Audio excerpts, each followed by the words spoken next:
Racist scammer dupes the Hell Angels black biker gang, not knowing they tracked his computer. The Hell Angels black biker gang had always prided themselves on their street smarts. They were feared and respected in the underground world, known for their ruthless ways and their ability to track down anyone who crossed them. But when they found out that a racist scammer had duped them, they were both shocked and furious. They didn't know how he'd done it, how he'd managed to outsmart them so easily. What they didn't know was that the scammer had made one fatal mistake. He hadn't known who he was dealing with. It was late at night when the Hell Angels, sitting around a flickering campfire in the woods outside their base, finally tracked him down. The man had thought he was safe. He had no idea the bikers were already on his trail. But he'd made a rookie mistake, something that would cost him dearly. His computer was still on, and that meant one thing. He had left a trail, one that the Hell Angels could follow. They found him in his small apartment, a cold, dimly lit room that smelled of stale pizza and desperation. His computer screen glowed in the darkness, displaying his bank account filled with the stolen money he had taken from the bikers. The money that they had worked so hard to earn. The money they were now going to take back. But before they could make their move, they heard a noise, a click, then a beep. The scammer had somehow managed to lock his system, but he hadn't anticipated that the Hell Angels had been watching his every move. They had tracked his IP address, found his home, and pinpointed his exact location. But what happened next wasn't just about revenge. It was personal. The scammer had crossed a line that even the Hell Angels didn't tolerate. The bikers surrounded him, the shadows of their helmets casting eerie silhouettes in the dim room. His heart raced. Sweat trickled down his forehead as he slowly turned around, his hand hovering above the keyboard. His fingers trembled, unsure of what to do next. The Hell Angels didn't have mercy for people like him. They didn't just want their money back, they wanted him to suffer. And as the scammer sat frozen in his chair, realizing he was trapped, one of the bikers, a huge man named Snake, grinned from behind his helmet. "You shouldn't have messed with us, boy," he muttered. But the scammer wasn't afraid, not yet. He had a trick up his sleeve, something that could throw them off. But it was too late. The biker gang had already intercepted his escape plan, tracking his every move in real time. The scammer panicked, typing frantically on his computer. He thought he had a way out. He didn't. The Hell Angels were faster, more organized. As Snake stepped forward, his hands reaching for the scammer's throat, there was a final, desperate click from the computer. It was as if time slowed down.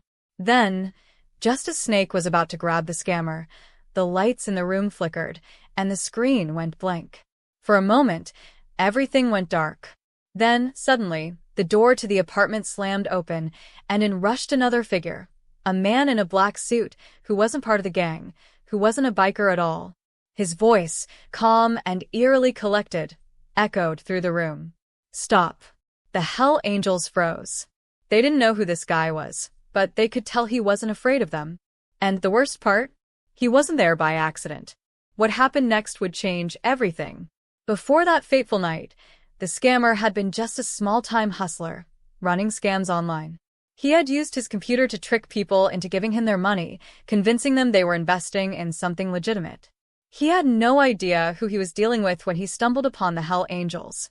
All he had wanted was a quick payday, and he saw them as just another group of naive people to take advantage of. It had started innocently enough, or so it seemed. He had come across an online auction where bikers were selling gear and motorcycles. It looked like a regular deal, but the scammer was an expert in manipulating online transactions. He didn't care about the motorcycles or the gear. He was only interested in the money. He had set up a fake page and convinced the Hell Angels to send him large amounts of cash in exchange for some rare, custom motorcycle parts he promised to deliver. But once the bikers sent the money, they never heard from him again.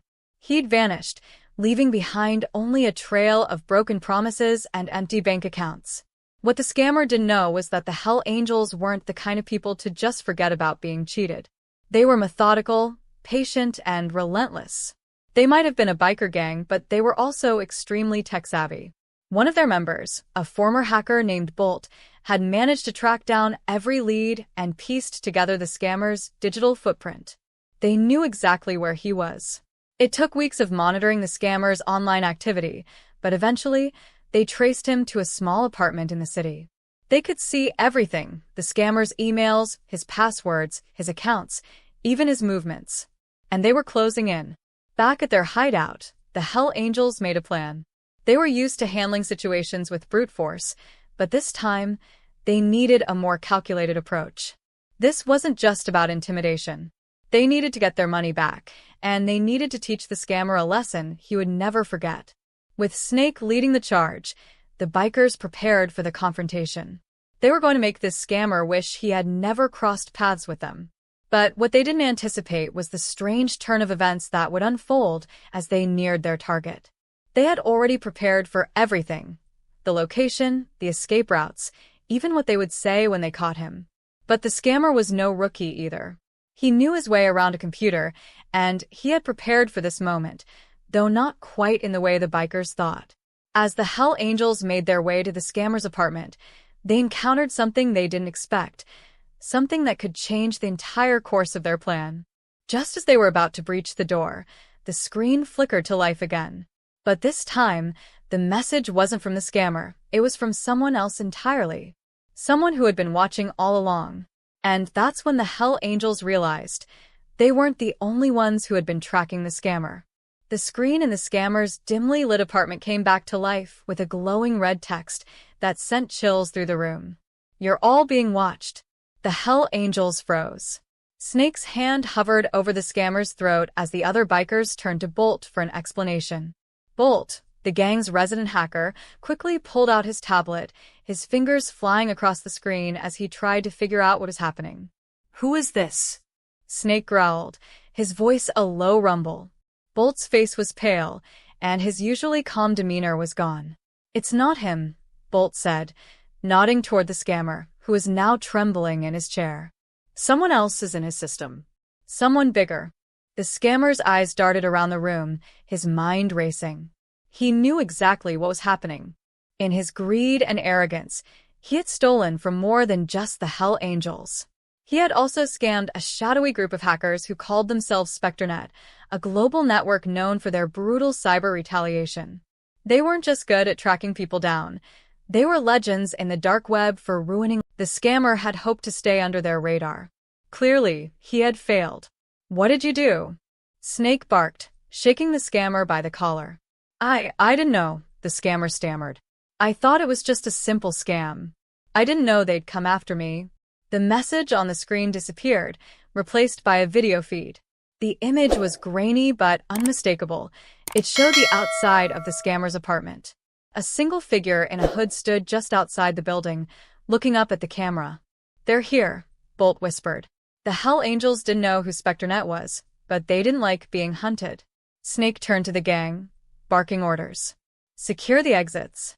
Nobody gets in or out." The bikers scrambled to block the doors and windows.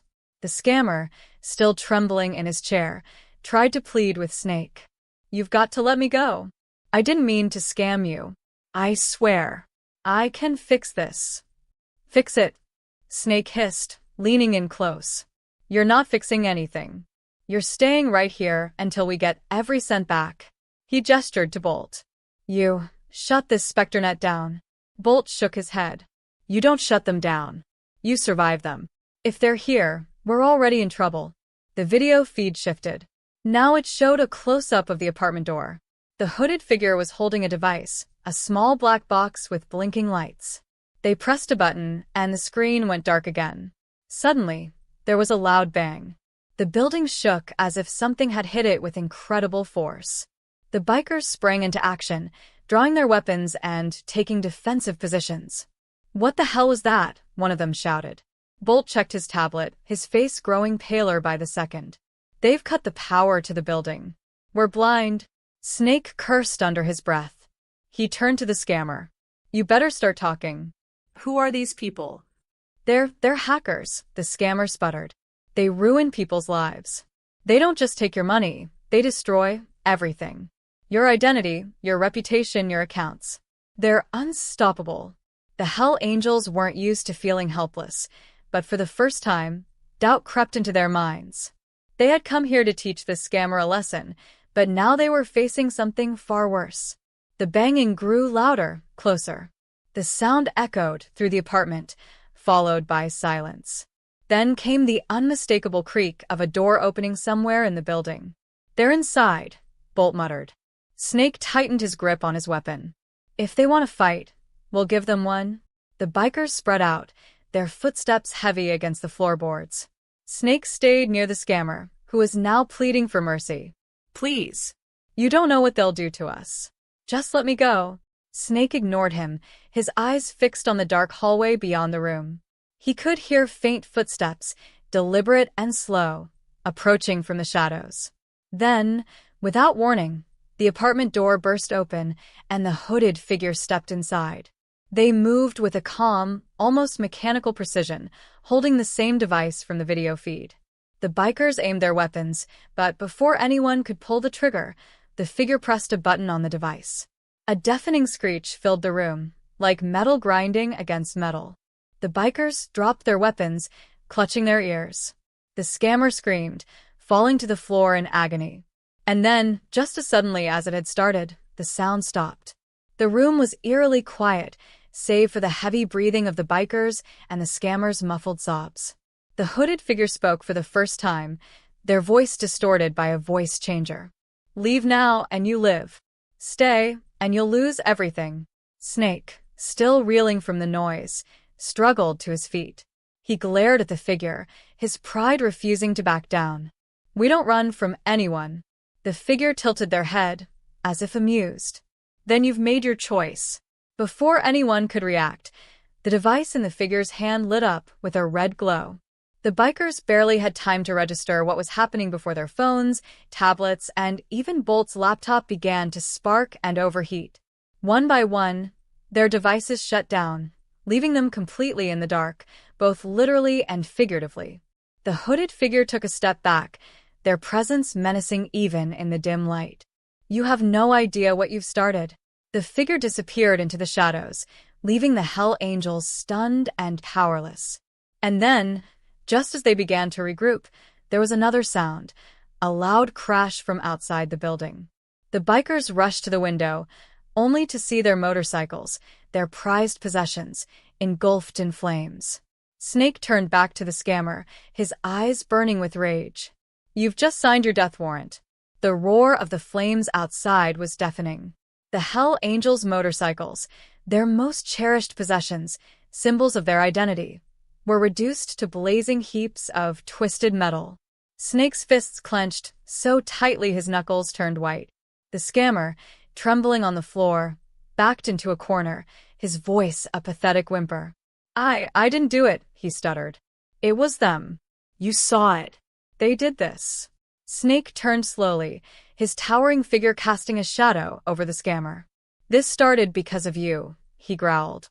"You brought them into this. And now, you're going to help us end it?" The scammer shook his head frantically. No. You don't understand. You can't fight them.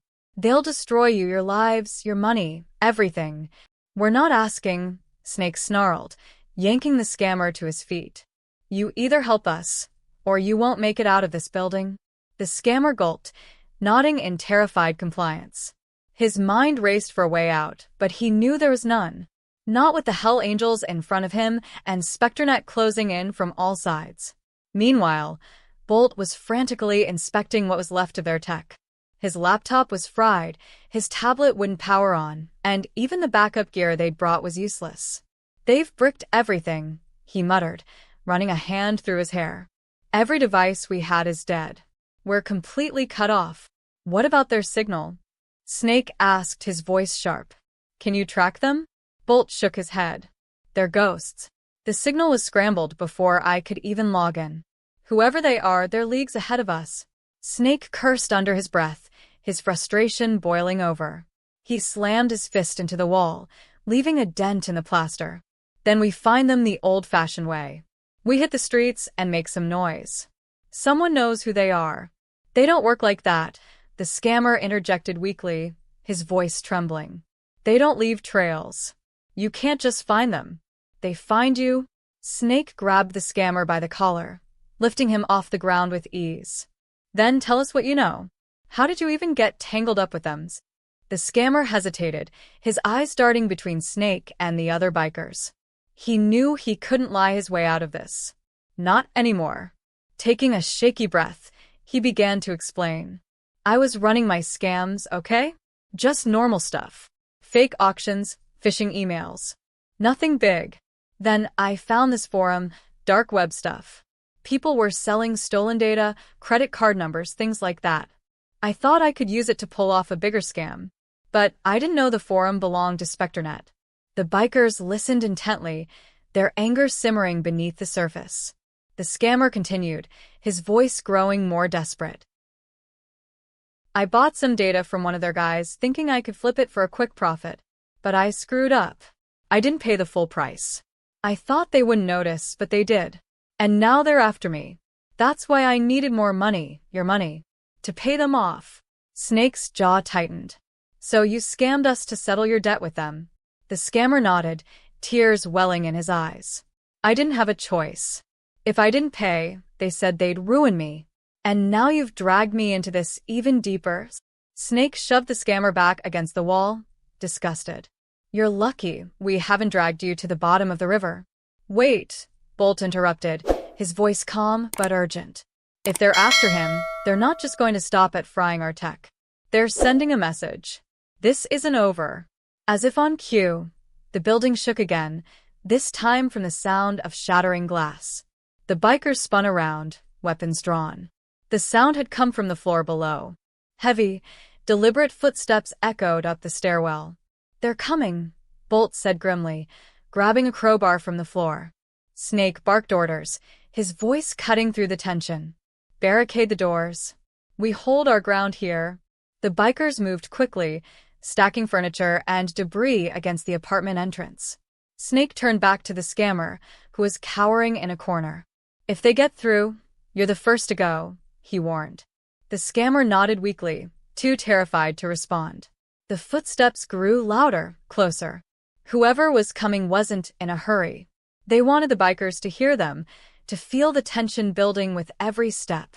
The Hell Angels braced themselves, weapons at the ready. The scammer huddled behind an overturned table, praying silently that this nightmare would end. Then, without warning, the footsteps stopped. The silence was deafening. Bolt held his breath, his grip tightening on the crowbar. Snake scanned the room, his eyes narrowed. Stay sharp, he muttered. A single knock echoed through the apartment door, soft and deliberate. Then came the voice, distorted and mechanical, the same voice that had spoken to them before. You had your chance to leave. The next sound was a deafening explosion. The barricade blew apart, sending debris flying across the room. The Hell Angels were thrown back, their ears ringing from the blast. Smoke filled the air, obscuring their vision. When the dust began to settle, the bikers scrambled to their feet, coughing and disoriented. The door was gone, replaced by a gaping hole in the wall. And standing in the wreckage was the hooded figure, flanked by two others dressed in identical black attire.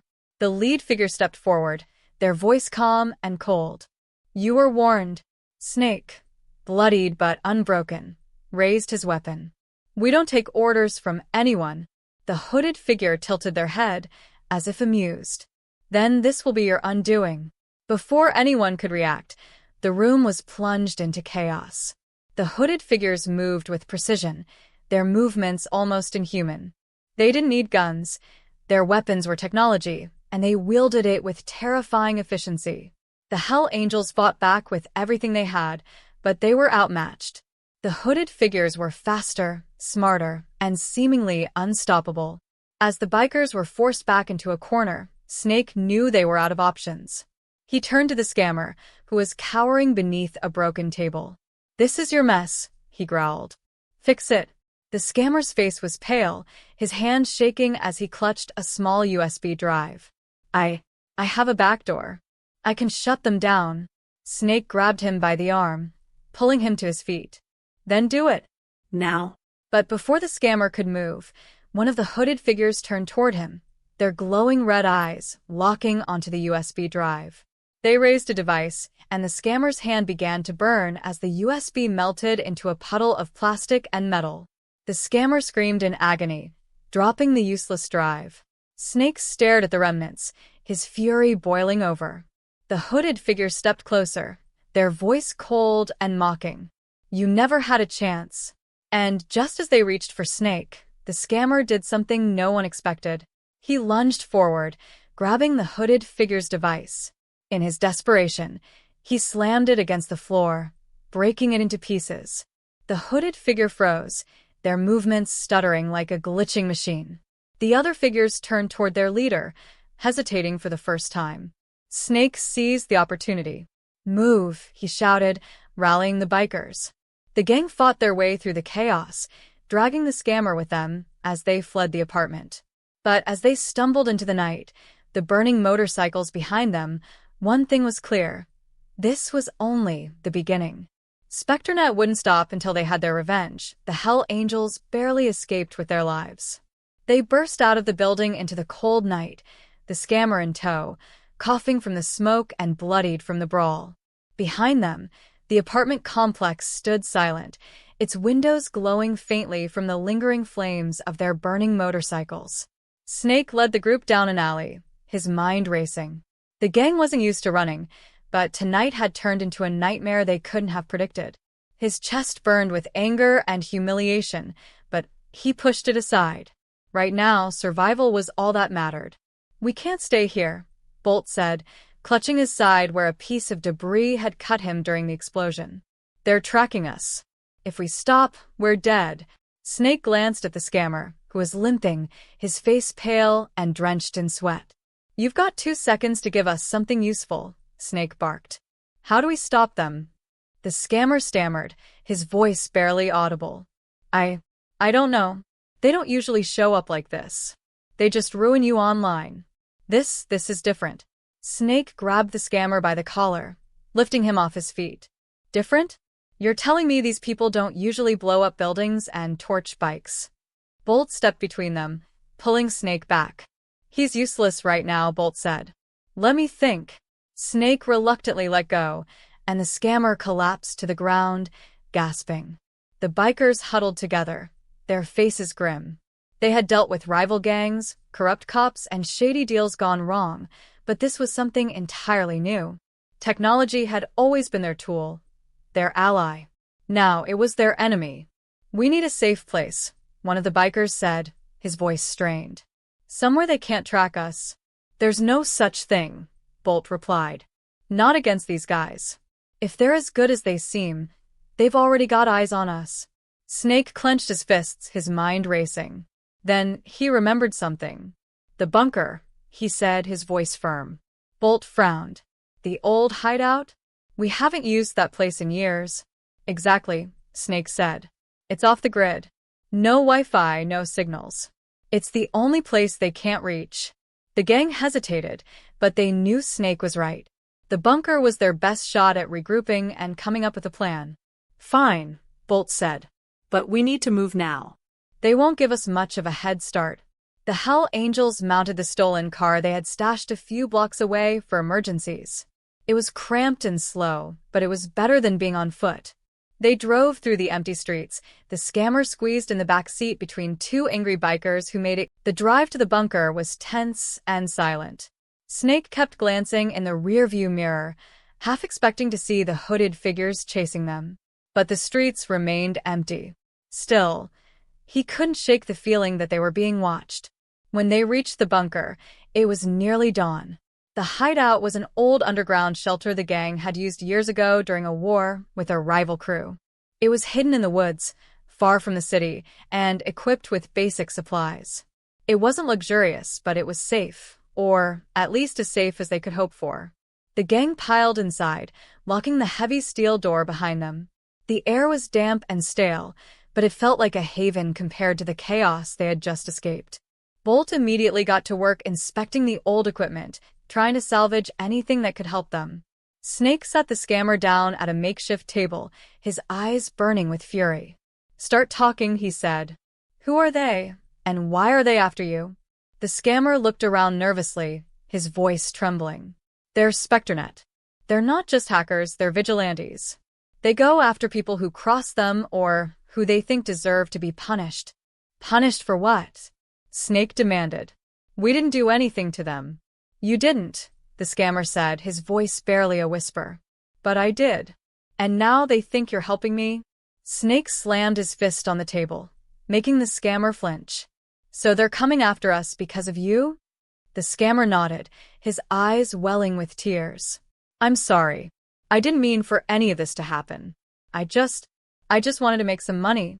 Bolt, who had been listening from the corner, stepped forward. You're saying they won't stop until they get you? The scammer nodded again. And anyone who's with me. They'll destroy everything. Your accounts, your reputation, your lives. They don't care. Snake leaned in close, his voice low and menacing. Then you better find a way to fix this. Because if they don't kill you, we will. The scammer gulped, his mind racing for a solution. There's one thing, he said hesitantly. But it's risky. Snake raised an eyebrow. Spit it out. There's a guy I know, the scammer said. A fixer. He deals with people like Spectronet. If anyone can help us, it's him. Where is he? Snake asked. The scammer hesitated. He's in the city. But it's dangerous. They'll be watching. Snake stood up, his face set in a grim expression. We don't have a choice. Bolt, get what you can working. We leave in an hour. As the gang prepared to head back into the lion's den, the scammer sat alone, his head in his hands. He knew the fixer could help, but he also knew the price would be steep. Spectronet didn't forgive, and they didn't forget. This wasn't just about survival anymore. It was a war. And as the first rays of sunlight pierced through the bunker's small windows, the Hell Angels knew they were about to enter the fight of their lives. The Hell Angels set out before the sun was fully up. The scammer, crammed into the middle of the car's back seat, could feel the tension thick in the air. Snake gripped the steering wheel tightly, his eyes fixed on the road, while Bolt sat in the passenger seat, tinkering with a small, battered laptop he'd managed to partially revive from the bunker's junk pile. Are you sure this fixer of yours is even real? Snake growled, breaking the silence. He's real, the scammer replied, his voice shaky. He works off the grid. If anyone can help us take Spectronet down, it's him. Off the grid, huh? Bolt muttered, not looking up from the screen. That's what everyone says until they get tracked down and burned like we almost did. Snake shot the scammer a glare through the rearview mirror. If this is another one of your scams. It's not, the scammer interrupted, panic in his voice. Look, I don't like this any more than you do, okay? Spectronet's out of control. They're not just hackers, they're terrorists. They don't just destroy your life, they erase it. If we don't get help, we're all screwed. The car fell silent again. The weight of the scammer's words hung heavy over the group. For the first time, the bikers felt like they were up against something they couldn't simply outfight or outrun. The fixer's location was a nondescript building on the outskirts of the city. It looked like an abandoned warehouse, its windows boarded up and its exterior covered in graffiti. But the scammer insisted this was the place. Are you sure about this? Snake asked, parking the car a block away to avoid drawing attention. Yes, the scammer said, nodding quickly. But we have to be careful. He doesn't trust outsiders. The gang approached the building cautiously, their weapons concealed but ready. Bolt hung back, scanning the area for signs of surveillance. The scammer led them to a side door, which looked like it hadn't been used in years. He knocked 3 times, paused, then knocked twice more. For a moment, there was no response. Then, a small slot in the door slid open, revealing a pair of suspicious eyes. Who sent you? A gruff voice demanded. The scammer stammered. It's me. Paul. Remember? You helped me with that bank thing last year. The eyes narrowed. You've got some nerve showing up here again. Please, Paul pleaded. It's life or death. I'm being hunted. The slot slammed shut, and the group heard the sound of several locks being undone. The door creaked open, and a wiry man in his 50s with a scruffy beard and sharp eyes stood in the doorway. He looked them over, his gaze lingering on Snake and Bolt. You didn't mention you'd be bringing friends, the man said, his tone laced with suspicion. They're part of the problem, Paul admitted. Spectronet's after all of us. The fixer's eyes widened slightly at the mention of Spectronet, but he quickly masked his reaction. "Get in. Quickly. The group filed into the dark interior of the building. The fixer led them through a maze of corridors to a cluttered room filled with old monitors, wires, and stacks of outdated equipment. It looked like a tech junkyard, but everything seemed to be connected and functional. "All right," the fixer said, folding his arms. "What did you idiots do to get Spectronet on your backs?" Paul glanced nervously at Snake, who gave him a curt nod. Taking a deep breath, Paul recounted the entire story: the scams, the stolen money, the Hell Angels' involvement, and the hooded figures who had attacked them. The fixer listened silently, his expression growing darker with every detail. When Paul finished, the room was silent except for the hum of the equipment. "You're in deep," the fixer finally said. "Spectronet doesn't usually go this far. You must have really pissed them off." "We don't need a lecture," Snake said impatiently. "We need a solution. Can you take them down or not?" The fixer smirked. "Take them down? That's cute. You don't take Spectronet down. You survive them if you're lucky." "We're not here to survive," Snake snapped. "We're here to win." The fixer sighed, rubbing his temples. "All right, listen. Spectronet operates on a decentralized network. They're everywhere and nowhere. The only way to even get close to them is through their own system, and that's assuming you can breach it without getting fried." Bolt stepped forward. "I've hacked some pretty tight systems in my day." The fixer chuckled dryly. "Kid, their security makes the Pentagon look like a toy store. But there's a backdoor. One I might know how to act." Paul perked up. "You do?" How? The fixer hesitated, then said, "There's a key, an encryption key that controls part of their network. If you can get it, you might be able to force them to back off. Or, at least slow them down." "Where's the key?" Bolt asked. The fixer glanced around the room, lowering his voice. "It's stored on a server in one of their safe houses. Problem is, the safe house is in their territory, deep in the city. And it's crawling with their people." Snake grinned, a dangerous glint in his eye. "Sounds like a challenge." The fixer frowned.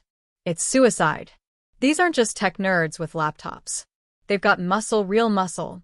And if you thought those hooded freaks were bad, wait till you meet their enforcers." "We don't have a choice," Snake said firmly. "If we sit around waiting, they'll pick us off one by one." The fixer sighed, shaking his head. "You're insane. But if you're serious about this, I can give you the location and a way in. After that, you're on your own." "Good," Snake said. "That's all we need." As the fixer began mapping out the plan, Paul sat silently in the corner, his stomach churning. He couldn't shake the feeling that this was going to end badly for all of them. But there was no turning back now. The Hell Angels were riding straight into the lion's den, and the only way out was through. The Hell Angels didn't waste any time. Armed with the fixer's plan, they prepared to infiltrate Spectronet's safe house. The fixer had explained that the building was a heavily secured, nondescript office space in the middle of the city. It was protected by layers of surveillance and guarded by Spectronet's enforcers, hardened operatives trained to deal with intruders. "It's not just about getting in," the fixer had warned. "You need to get out alive, and that's the tricky part. Once you breach their server, they'll know you're there." Snake, Bolt, and the rest of the gang didn't flinch. They had faced impossible odds before, and they weren't about to back down now. But even as they geared up, Paul could feel the tension rising. This wasn't a typical job. This was war. The plan was simple but risky. Bolt would hack into the building's security system to disable the cameras and alarms, giving the gang a small window to break in. Once inside, they would locate the server room, steal the encryption key, and get out before Spectronet's reinforcements arrived. They set out just before midnight, using a stolen van to avoid detection. The streets were eerily quiet as they approached the safe house, a plain, three-story building nestled between two larger office complexes. Its unassuming exterior gave no hint of the high-tech operations happening inside. Bolt parked the van a block away and pulled out his makeshift hacking gear. "Give me 5 minutes," he said, his fingers flying over the keyboard. Snake nodded, his eyes scanning the street for signs of trouble. The other bikers stood guard, their weapons concealed but ready. Paul stayed in the van, his hands trembling as he watched Bolt work. "Why are you even here?" one of the bikers muttered, glaring at Paul. "You're just dead weight." Paul swallowed hard. "I can help. I know their systems." The biker scoffed. "You better, or you're the first one we leave behind." Before Paul could respond, Bolt gave a thumbs up. "We're in. Cameras are down. Alarms are offline. Move fast. I don't know how long I can keep them down." The gang piled out of the van and approached the building. Snake led the way, his massive frame moving with surprising stealth. Bolt stayed close, carrying a small laptop and a toolkit. Paul followed reluctantly, feeling like a lamb being led to slaughter. They reached the side entrance, a heavy metal door with an electronic lock. Bolt plugged into the keypad, bypassing the lock in seconds. The door clicked open, and the gang slipped inside. The interior of the building was cold and sterile, its fluorescent lights casting an unnatural glow on the white walls.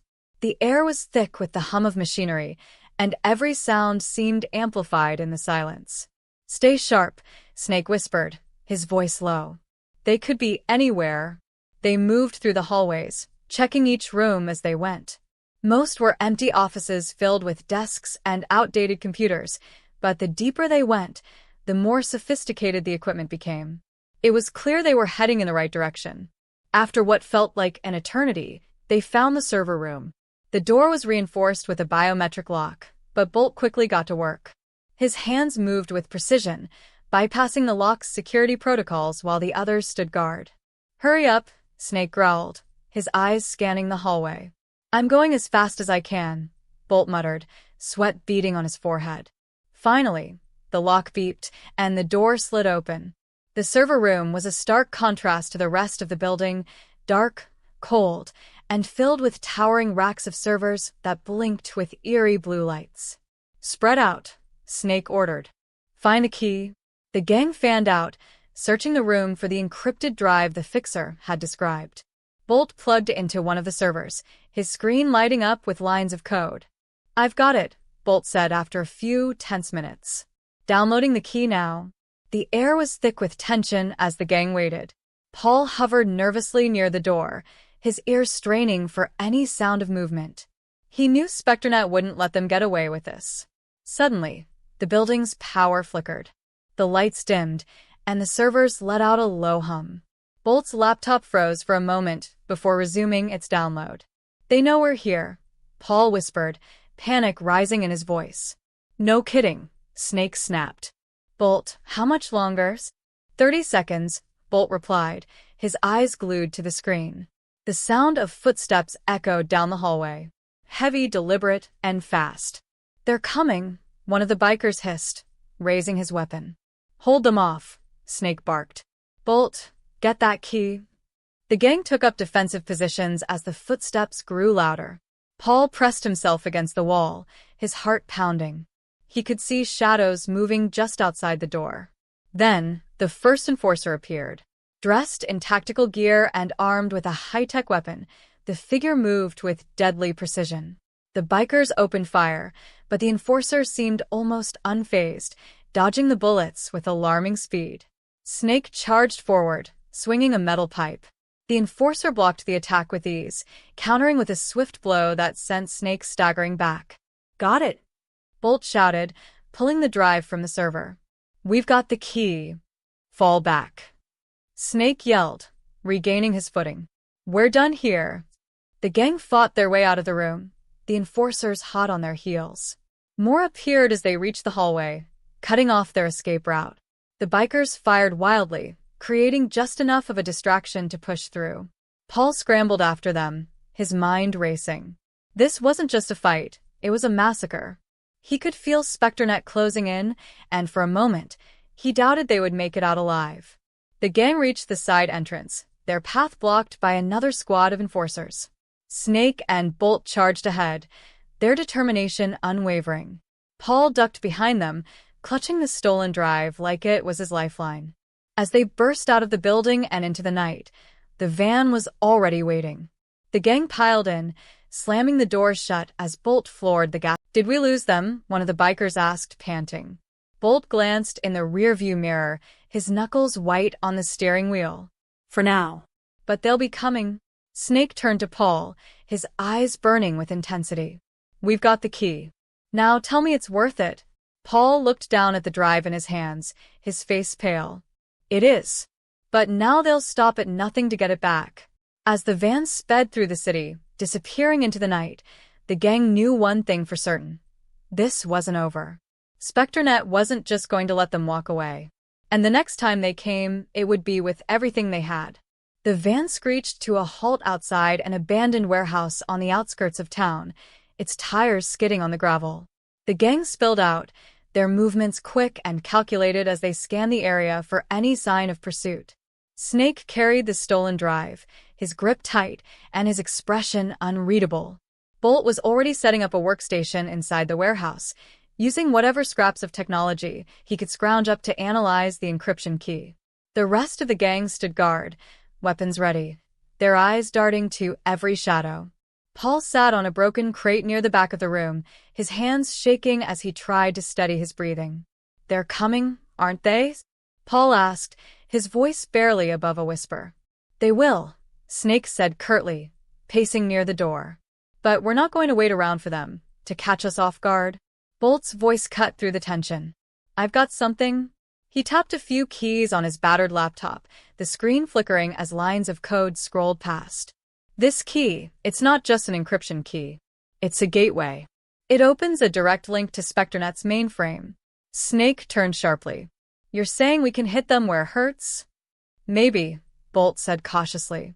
But it's not that simple. Their defenses are layered. The key gets us inside, but once we're there, they'll know.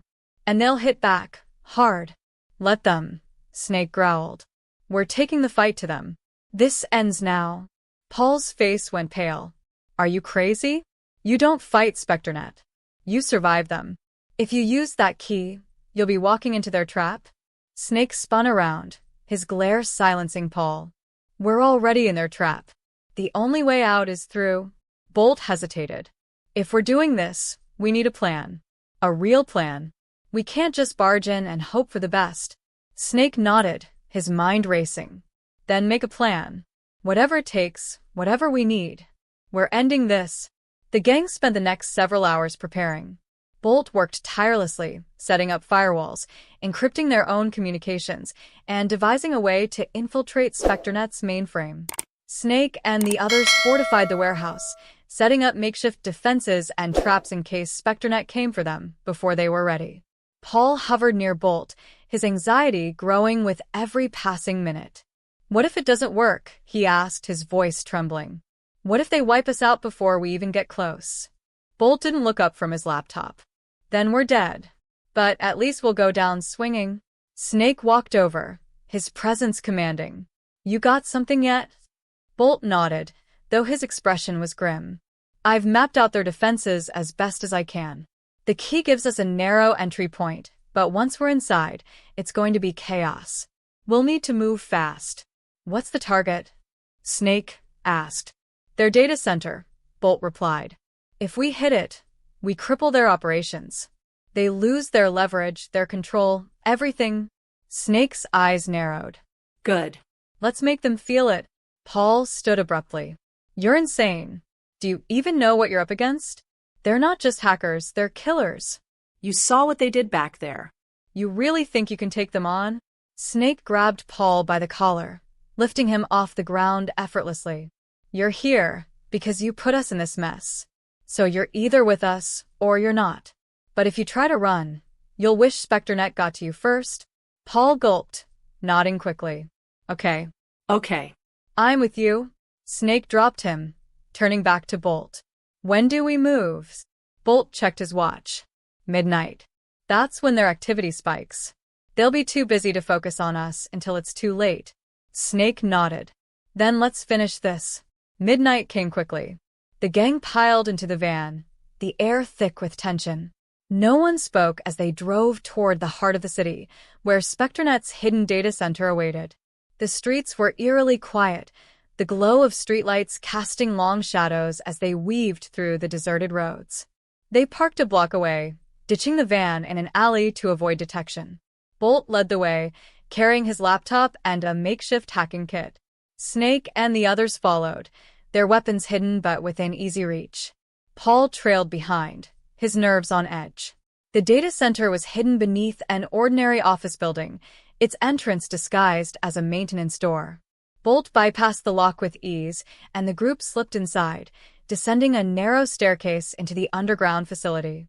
The air grew colder as they moved deeper into the building. The walls were lined with cables and conduits, humming softly with the flow of electricity. Bolt guided them through a maze of corridors, his laptop displaying a map of the facility. "We're close," he whispered. "The server room is just ahead." They reached a heavy steel door, its surface covered in warning signs and security seals. Bolt connected his laptop to the door's control panel, his fingers flying over the keyboard. The lock disengaged with a soft click, and the door slid open. The server room was massive, its walls lined with towering racks of equipment that glowed with faint blue light. The air was thick with the hum of machinery, and the temperature was frigid to keep the servers from overheating. "Get to work," Snake ordered. "We don't have much time." Bolt plugged into the main server, his laptop screen lighting up with lines of code. "This is it," he said. "Once I trigger the back door, there's no turning back." "Do it," Snake said. Bolt hit a key, and the room seemed to come alive. Lights flashed, screens flickered, and alarms blared. Paul flinched, his hands trembling as the sound echoed through the facility.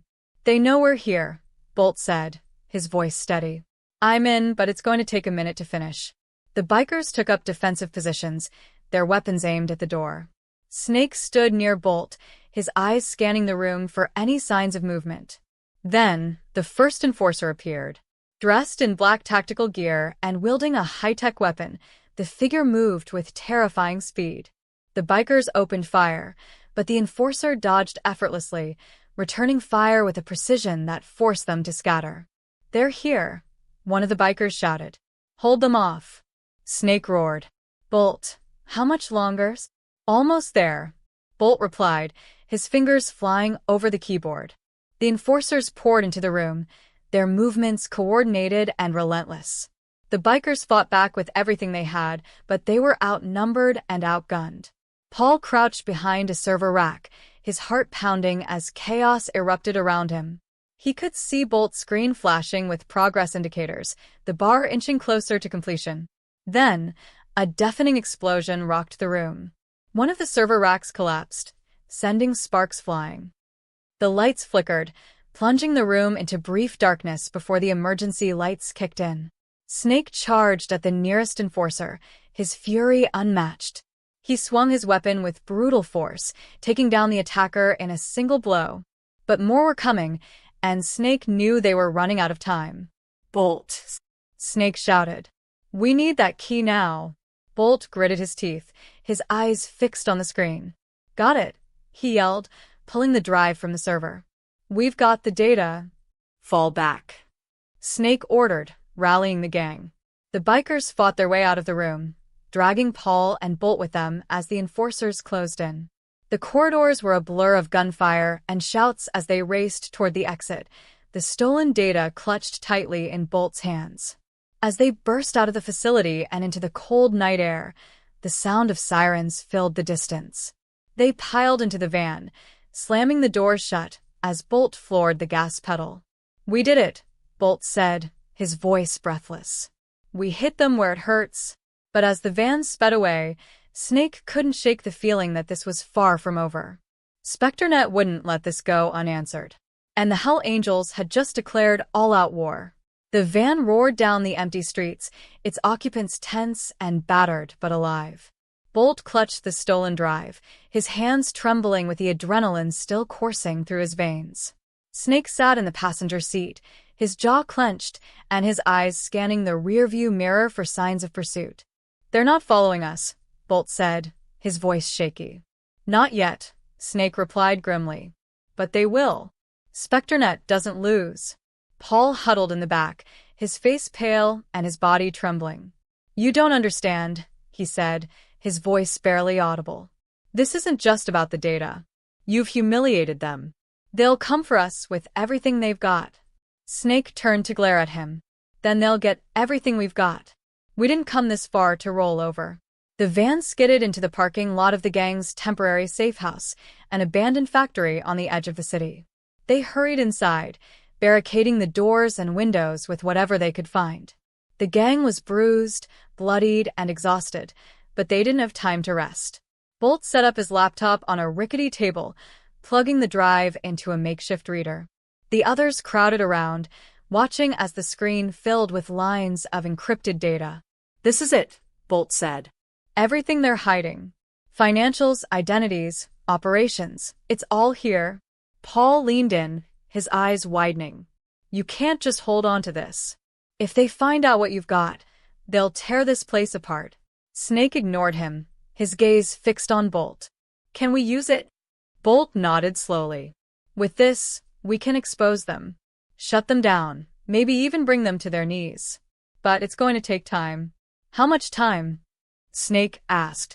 Hours, maybe a day, Bolt replied. I need to decrypt it and upload it somewhere they can't reach. Once it's out in the open, they'll lose their leverage. Snake nodded, his mind racing. Do it. We'll hold them off if they come. The gang dispersed, preparing for the inevitable retaliation. Weapons were loaded, traps were set, and every possible entrance was reinforced. Paul stayed close to Bolt, his anxiety mounting with each passing minute. You're putting us all in danger, Paul said, his voice trembling.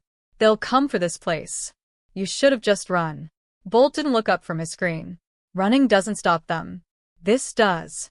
Hours passed in tense silence, the only sounds coming from Bolt's typing and the distant hum of the city. Snake stood watch near the front entrance, his weapon resting against his shoulder. The others patrolled the building, their nerves frayed, but their resolve unshaken. Suddenly, the lights flickered, plunging the factory into darkness. The gang froze, their instincts kicking in. Bolt's laptop screen glowed faintly, the only source of light in the room. They're here, Paul whispered, his voice barely audible. Snake motioned for the others to take their positions. The gang spread out, their weapons drawn, and their eyes scanning the shadows. The silence was deafening. Then, a faint tapping echoed through the factory, the sound unnerving in the stillness. It grew louder, more deliberate, until it was coming from all directions. They're messing with us, Bolt muttered, his fingers flying over the keyboard. Trying to rattle us. Snake growled, his grip tightening on his weapon. Let them try. A loud crash shattered the silence. The gang spun around, weapons raised, as a section of the barricade gave way. A group of hooded figures stepped into the dimly lit factory, their movements precise and coordinated. Spectronet had arrived. The bikers opened fire, their bullets sparking against the walls and ricocheting off the attackers' armor. The hooded figures moved like shadows, their weapons silent, but deadly. One by one, the traps the gang had set were disarmed or avoided, their defenses crumbling under the relentless assault. Bolt worked frantically, his hands shaking as he tried to decrypt the last layer of security on the stolen data. I'm almost there, he shouted. Hold the line. Snake roared, his voice cutting through the chaos. The bikers fought with everything they had, but the hooded figures were relentless. Paul crouched behind Bolt, his heart pounding as the battle raged around them. Got it, Bolt shouted. The data's decrypted. Uploading now. As the progress bar on Bolt's screen inched closer to completion, the attackers pressed harder. One of the bikers was knocked unconscious, his weapon skidding across the floor. Another was pinned down, his ammo running low. Snake charged forward, taking on two of the hooded figures at once. He swung his weapon with brutal force, his fury unmatched. But even he was beginning to tire. We're not going to make it, Paul muttered, his voice trembling. Yes, we will, Bolt said through gritted teeth. We have to. The progress bar reached 90%. Then 95%. The gang was holding on by a thread, their numbers dwindling as the attackers closed in. Finally, the bar hit 100%. The screen flashed with a message. Upload complete. It's done, Bolt shouted. The data's out there. Snake turned, his face bruised and bloodied but triumphant. Then we've won. But before anyone could celebrate, a loud explosion rocked the factory. A section of the ceiling collapsed, sending debris raining down. The gang scrambled for cover as the dust settled. Through the haze, a figure emerged, taller, broader, and more imposing than the others. This wasn't just an enforcer. This was Spectronet's leader, and they weren't here to negotiate. The figure spoke, their voice cold and mechanical. "You've made a grave mistake." Snake stood his ground, his weapon ready. "So have you?" The room fell silent, the tension palpable. And then, all at once, the battle resumed, fiercer than ever. The Hell Angels had unleashed Spectronet's full wrath. And now, there was no turning back. The leader of Spectronet stood tall amid the rubble, their presence commanding and unnervingly calm despite the chaos around them. The Hell Angels formed a defensive circle, their weapons aimed at the figure. Snake took a step forward, his eyes locked on the leader, his jaw clenched in defiance. "You want us?" Snake growled. "You've got us." The leader tilted their head, their voice cold and unfeeling. "This isn't about you. It's about the message. You interfere with Spectronet. You face the consequences." Without warning, the leader raised a device in their hand. A high-pitched screech filled the air, causing everyone to clutch their ears in agony. The Hell Angels stumbled, their defenses faltering as the Spectronet enforcers surged forward. Snake fought through the pain, swinging his weapon at the nearest enforcer. "Hold the line," he shouted, his voice barely audible over the noise. Bolt, still at his laptop, frantically typed commands. "I can shut that signal down, but I need time." "Time is something we don't have," Paul yelled, huddling behind an overturned table. The leader stepped forward, their movements deliberate. "You've already lost. Surrender now, and I might let some of you live." Snake glared at the figure, his face twisted with fury. "The only thing we're surrendering is a piece of you." He charged at the leader, swinging a heavy metal pipe. The leader sidestepped effortlessly, their reflexes unnervingly fast. They countered with a precise strike that sent Snake sprawling across the floor. The gang rallied, their attacks focused on the enforcers, but the odds were overwhelming. The Spectronet operatives moved like a well-oiled machine, their tactics flawless. One by one, the bikers were forced back, their ammunition running low. "Bolt!" Snake shouted, struggling to his feet. "Where are we on that signal?" Bolt's face was drenched in sweat as he worked furiously. "Almost there. Just hold them off." Paul, trembling, picked up a discarded weapon and took aim at one of the enforcers. His shot went wide, but it bought Bolt a few precious seconds. The progress bar on Bolt's screen inched forward, the lines of code blurring as he worked. Finally, Bolt hit a key, and the screeching noise stopped. The sudden silence was jarring, and the Spectronet enforcers hesitated for a moment. "Now's our chance," Snake roared, rallying the gang. The bikers surged forward, their attacks coordinated and relentless. They took down two of the enforcers, their confidence growing as the tide of the battle began to shift. But the leader was far from finished. They raised their device again, and this time, a shockwave rippled through the room. The bikers were thrown back, their weapons skidding across the floor. The leader advanced on Bolt, their cold, mechanical voice cutting through the chaos.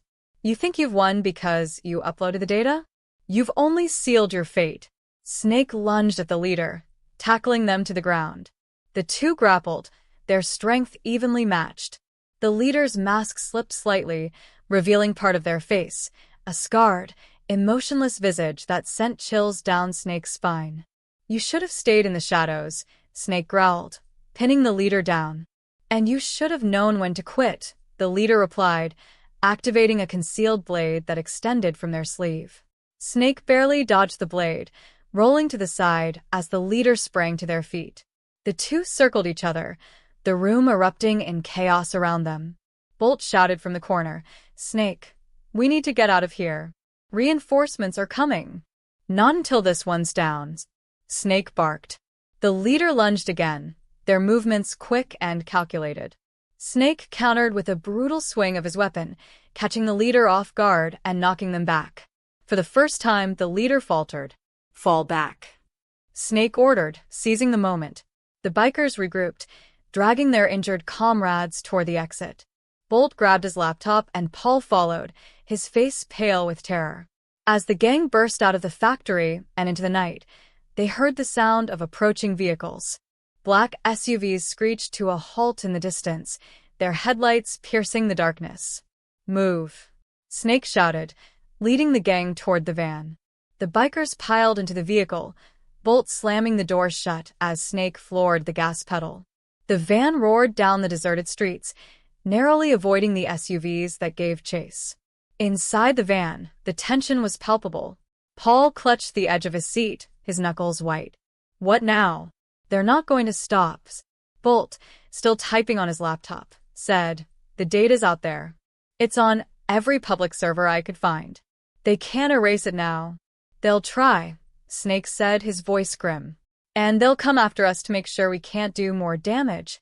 The van swerved onto a side street, disappearing into the maze of the city.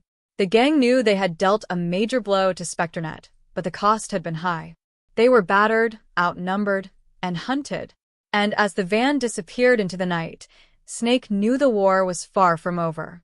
Spectronet wasn't just an enemy, they were a force. And this was only the beginning of their fight for survival. The van sped through the narrow streets, the sound of screeching tires echoing in the night. Spectronet's black SUVs followed close behind, their headlights slicing through the darkness. Bolt sat in the back, frantically working on his laptop, his face lit by the eerie glow of the screen. "They're tracking us," Bolt shouted over the roar of the engine. "They've hacked into the traffic cameras. They know every move we make." Snake gritted his teeth, gripping the steering wheel tightly. "Then we make a move they don't expect." He slammed the van into a sharp turn, sending it careening down a side alley. The narrow passage was barely wide enough for the vehicle, the walls scraping against the sides with a deafening screech. The SUVs hesitated for a moment before pursuing, their engines roaring as they closed the gap. Paul clung to his seat, his knuckles white. "We're not going to outrun them. They're too fast." Snake shot him a glare through the rear-view mirror. "Then we make them crash." Ahead, the alley opened into a construction site, its skeletal framework illuminated by flickering floodlights. Snake spotted a half-finished ramp leading to an overpass and made a split-second decision. "Hold on," he barked. The van hit the ramp at full speed, launching into the air. For a moment, time seemed to freeze as the vehicle soared above the construction site, landing hard on the other side. The gang was jolted violently, but the van kept moving. Behind them, the first SUV attempted the jump but clipped the edge of the ramp, flipping midair and crashing into a pile of steel beams. The other SUVs skidded to a halt, their drivers hesitating before retreating. "We lost them," Bolt exclaimed, his voice a mix of relief and disbelief. Snake didn't slow down, his eyes scanning the road ahead. "Not for long. They'll regroup and come at us harder." Paul slumped back in his seat, his chest heaving. "We can't keep running. They'll find us no matter where we go." "We're not running," Snake said, his voice cold and determined. "We're ending this." The van roared toward the outskirts of the city, heading for an abandoned airfield the gang used as a fallback location. When they arrived, Snake killed the engine, and the gang piled out, weapons drawn and ready. Bolt set up his laptop on the hood of the van, his fingers flying across the keyboard. "The data's already spreading online," he said. "Spectronet's network is compromised. They're scrambling to contain it." Snake nodded, his mind racing. "Good. Let them panic. It gives us an edge." Paul stepped forward hesitantly. "You really think you can take them down? They're not just hackers. They're everywhere." Snake turned to him, his expression hard. "We just hit them where it hurts. Now we keep hitting until they can't fight back." Bolt looked up from his screen. "If we're going to strike again, we need to do it fast. They'll be regrouping, and they won't hold back this time." Before Snake could respond, the sound of helicopters filled the air. The gang looked up to see two black choppers circling overhead, their searchlights sweeping across the airfield. "They found us," one of the bikers shouted, raising his weapon. The helicopters opened fire, their bullets kicking up dust and debris as the gang scrambled for cover. Snake barked orders, directing his crew to defensive positions while Bolt grabbed his laptop and took shelter behind a stack of crates. Paul crouched low, his hands over his head. We're trapped. There's no way out. Snake crouched beside him, his eyes scanning the area. We're not trapped. We're bait. Paul looked at him in confusion. What are you talking about? Snake smirked. They think they've got us cornered. But we've been leading them here all along. Bolt's voice crackled through a makeshift comm system. They're trying to jam our signals, but I've got a backdoor into their network. Just give me a few minutes. We don't have a few minutes, one of the bikers shouted, firing at the helicopters. Snake motioned for the gang to hold their fire. Save your ammo. Focus on defense. Bolt, do your thing. The helicopters circled lower, their searchlights blinding as more Spectronet operatives rappelled down ropes to the ground. The gang braced themselves, weapons ready, as the operatives advanced with precision. Bolt's voice came through again, urgent and determined. I've got it. I'm in their system. What can you do? Snake asked, firing at an approaching operative. Everything, Bolt replied, a hint of a smile in his voice. Suddenly, the lights on the helicopters flickered and went out. The operatives' communication devices crackled with static, and their movements became disorganized. One by one, their weapons stopped working, their advanced tech rendered useless. They're blind. Bolt shouted triumphantly. I've shut them down. Snake seized the moment. Now's our chance. Take them out. The gang surged forward, their weapons blazing as they overwhelmed the disoriented operatives. The helicopters veered off, unable to navigate without their systems, and disappeared into the night. As the dust settled, the gang regrouped, their adrenaline still pumping. Bolt stepped out from behind the crates, his laptop under his arm. It's done, he said. I've uploaded everything. Spectronet secrets, their operations, their identities, it's all out there. They're finished. Snake nodded, a grim smile on his face. Good. But this isn't over. They'll come back and we need to be ready. Paul looked around at the battered gang, his voice trembling. What now? Snake turned to him, his expression resolute. Now we rebuild. Stronger, smarter. They wanted a fight, they've got one. And we're not stopping until they're gone for good. The gang stood together, the night air heavy with the promise of the battles to come. They had struck a blow against Spectronet, but the war was far from over. And the Hell Angels were ready to see it through to the bitter end.